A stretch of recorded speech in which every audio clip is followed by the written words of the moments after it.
Secretary, na mayroon sa Central Luzon. Tama po ba yon? Meron din pong ongoing din po ng Asian Development Bank ng 18 major river basins nationwide, no? Pero again, ongoing pa lang din po ito. So, mali ba yung alaala ko na mayroong master plan para sa Central Luzon? I seem to remember having read na mayroon. And kung mayroon kasi, dapat sakop pati Bulacan. May reference, kung naalala ko, sa Pampanga River Basin, Mr. Chair, Secretary.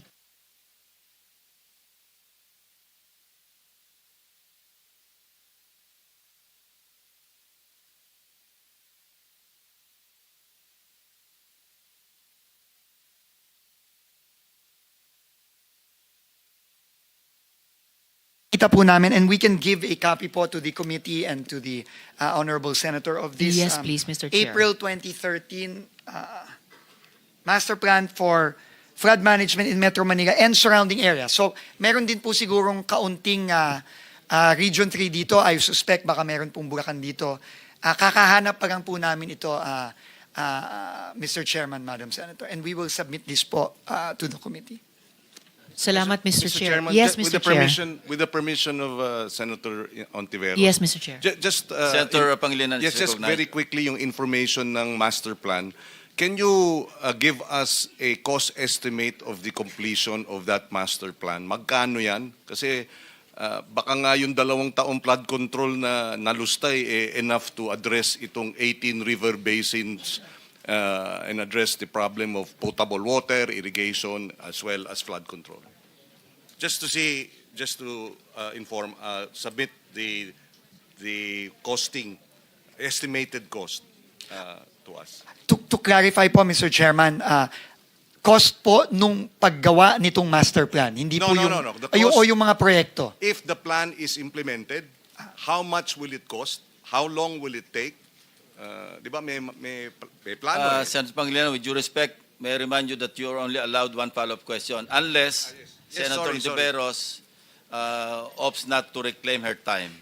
My Because it will apologies. be deducted. It's all right, Mr. Chair. He may pursue this last follow-up question so let for now. the clock move. Mr. Chairman, I don't have the numbers right now. Kukunin ko po yun, pero very clear po yung instructions po ng committee. Bibigay po natin yung costas ng mga proyektong kasama dun sa master plan kung ito sana ay na-implement. Opo. Thank you, Mr. Chairman. Salamat, Mr. Chair. And importante po yan, Mr. Chair, kasi baka hindi lang doble, kundi triple ang gastos sa mamamayan nitong floodgates of corruption. Kasi yung proyekto na ginastosan, yung damage sa mga tao dahil binabaha pa rin kahit di umano may flood control projects, plus nga yung gastos din nitong mga pagbubuo ng master plan na dapat sana ay maasahang maipatupad. Could I add the request, Mr. Chair, to the Secretary, kung maaari nyo bang isumite sa komite mga kopya ng mga existing master plans for flood management for Metro Manila. So, yun po.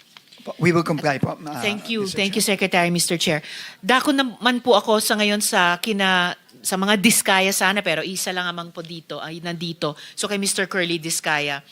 Mr. Chair, mukha kasing yung modus ng BGC Boys na ibinansag ninyo sa Bulacan ay hindi isolated case. Yung mga contractor na sangkot sa flood control project sa Quezon City, pamilyar na po sa atin. Napapa-Sounds family kami ni Senator JV kanina. Wow Builders, IM Construction Corporation. Siyempre, ang walang kamatayang St. Timothy at Alpha and Omega.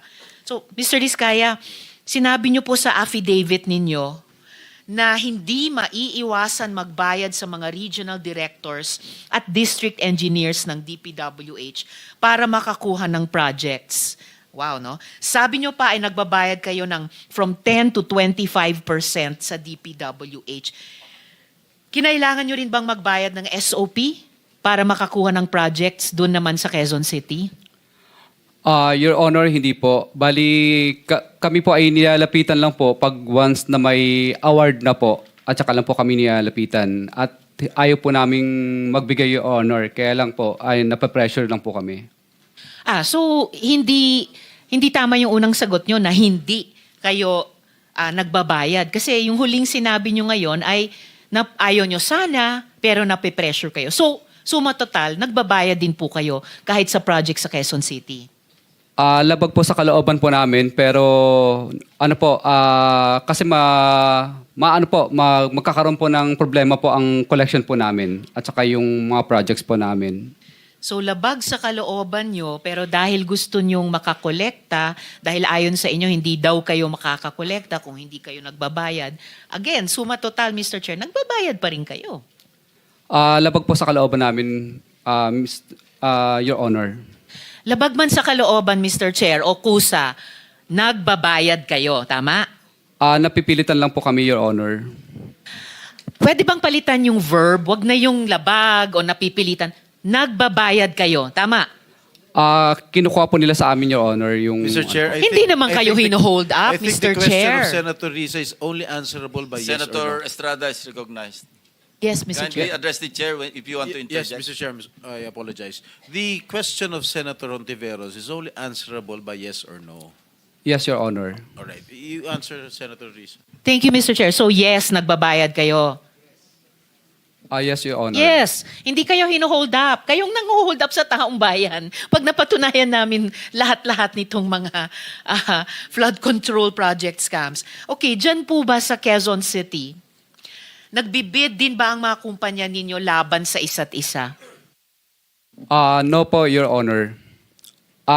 No? I'm Sa speaking naunang hearing, Mr. Diskaya, sinabi nyo or sinabi ni Ms. Diskaya, nagbibid-bidan ang mga kumpanya ninyo sa laban sa isa't isa kuno. Para matalo man yung iba, may mananalo sa kanila, panalo pa rin kayo. Your Honor, naguguluhan lang po siya ng mga time po na yun. Pero sa records po namin, hindi po naglalabanan at nag-divest na po kami sa mga company po na yun. Bali, ako po yung honor ay St. Gerard lang po ang aking company. Mr. Diskaya, kanina ang sinasabi nyo, heart condition, diabetes, hypertension. Ngayon sinasabi nyo, naguguluhan lang siya. So, sasabihin nyo, ngayon gusto nyong pag-usapan yung mental health natin. Sir, please just answer the question. Nung nakaraang hearing, sinabi po ni Ms. Diskaya, on record po yan sa komite, na nagbibid against each other yung mga kumpanya niyo. Pinakita ko nga po yung calling cards ninyo sa siyam na komiting iyan. Sabi ng asawa niyo, nagbibid ang mga kumpanya ninyo sa isa't isa. So ganyan din ba ang kalakaran ng mga kumpanya niyo sa Quezon City? Your Honor, sa record po namin, hindi po sila naglalabanan. At ang amin lang pong company doon ay yung St. Gerard lang po ang akin po. At yung sa miss ko naman po is Alpha lang. 2 kumpanya lang sa inyong mag-asawa, pero yung mga kamag-anak nyo, ang controlling persons din dun sa iba pang mga kumpanya. Your Honor, pero hindi po sila naglalabanan sa bidding. So ano Sa yung, record sabi po nyo, namin. may kalakaran kayo. Ano bang kalakaran ninyo sa Quezon City ng inyong mga kumpanya? Sumasali po kami sa public bidding. Pag nakikita po namin sa PhilJeps, sumasali po kami para sa public bidding po.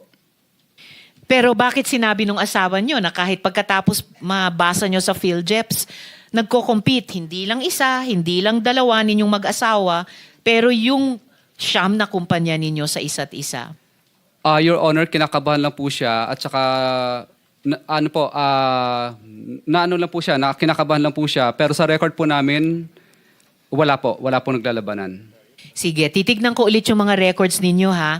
At tatanungin ko ulit si Ms. Diskaya pag nagpakita sila ulit sa susunod na hearing. Dahil mahirap pong magsabi ng one thing sa isang hearing at magsabi ng kabaliktaran nun sa susunod.